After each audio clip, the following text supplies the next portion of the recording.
inflasyon? Lumalaki ba ang gastos mo araw-araw pero kulang pa rin ang pera mo? Hindi ka nag-iisa. Maraming Pilipino ang nakakaranas ng kahirapan dahil sa inflasyon. Ang inflasyon, kaibigan, ay unti-unting pagtaas ng mga presyo ng mga bilihin.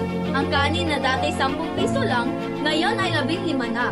Ang gasolina, ang pamasahe, ang lahat ay umakyat. Ano ba ang inflasyon? Di ba mga ilang naman ang alsa ng bilihin na patuloy na tumataas?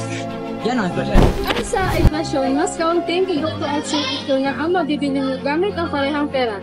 Mas mahal na ang pagkain, gasolina, pamasahe at sukang pangangailangan.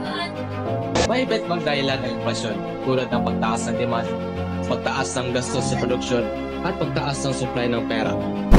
Ang inflasyon ay isang komplikadong isyu, pero mahalaga ang manuhan at maprotektahan ang iyong sarili at ang iyong pamilya.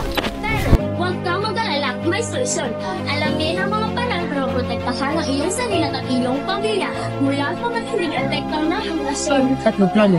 Gumawa ng budget para masubayan ang iyong paggastos. Alamin kung saan ikaw nakapagtipid. Maging matalino sa pagbili. I-ambring ang presyo ng mga bilhin bago bumili ng mga produkto na nasa sale o may discount. Maging mapuno rin sa inyong paggastos. Huwag na huwag magpautos sa inflasyon.